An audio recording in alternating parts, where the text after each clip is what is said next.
মা ইলিশ সংরক্ষণ অভিযান 2025। সম্প্রতি অবৈধ আর্টিসানাল ট্রলি বোর্ডের ব্যবহার কমে আসায় সামুদ্রিক জীববৈচিত্র্য ও মাছের প্রজনন ব্যাহত হওয়ার সম্ভাবনা থাকে। এতে সমুদ্র ও নদীতে মাছের পরিমাণ বাড়ার আশঙ্কা রয়েছে। ইলিশের প্রধান প্রজনন মৌসুমে 4 অক্টোবর থেকে 25 অক্টোবর পর্যন্ত সারা দেশে ইলিশ আহরণ, পরিবহন, মজুত ও বাজারজাতকরণ সম্পূর্ণ নিষিদ্ধ করেছে বাংলাদেশ কোস্ট গার্ড। এই নিষেধাজ্ঞা কার্যকর করতে গোয়েন্দা নজরদারি, মাইকিং, লিফলেট বিতরণ ও আলোচনা সভার মাধ্যমে জেলেদের সচেতন করছেন তারা। জেলা প্রশাসন, মৎস্য বিভাগ, নৌবাহিনী ও পুলিশসহ অন্যান্য সংস্থার সঙ্গে সমন্বিত অভিযান চালিয়ে আইন ভঙ্গকারীদের বিরুদ্ধে কঠোর ব্যবস্থা নেওয়ার কথাও বলছেন আইন শৃঙ্খলা বাহিনী।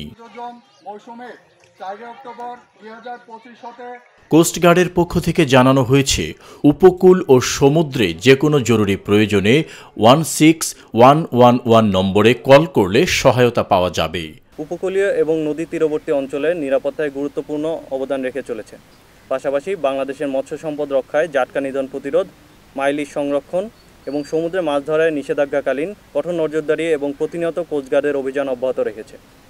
সম্প্রতি আর্টিসানাল ট্রলিং বোটের মাধ্যমে মাছ শিকার করার কারণে সামুদ্রিক জীববৈচিত্র্য ধ্বংস, মাছের প্রজনন ব্যাহত, সামুদ্রিক গাছপালা ও পোনাসহ ধ্বংস ইকোসিস্টেমের ভারসাম্য নষ্ট হচ্ছে, যা ভবিষ্যতে বঙ্গোপসাগরের মৎস্য শূন্যতার আশঙ্কা তৈরি করছে। 4 অক্টোবর থেকে 25 অক্টোবর 2025 তারিখ পর্যন্ত মোট 22 দিন ইলিশের প্রধান প্রজনন মৌসুমে সারা দেশে ইলিশের আহরণ, পরিবহন, মজুত, বাজারজাতকরণ এবং ক্রয় বিক্রয় নিষিদ্ধ থাকবে। উপকূল ও সমুদ্রে যে কোনো প্রয়োজনে জরুরি সেবা নাম্বার 16111 এ কল করলে অতি দ্রুত সহায়তা প্রদানের সর্বদা প্রস্তুত রয়েছে কোস্টগার্ড। এদিকে মা ইলিশ সংরক্ষণ ও মৎস্য সম্পদের টেকসই ব্যবস্থাপনায় অভিযান অব্যাহত থাকবে বলেও জানিয়েছেন বাংলাদেশ ভোলা কোস্ট গার্ড।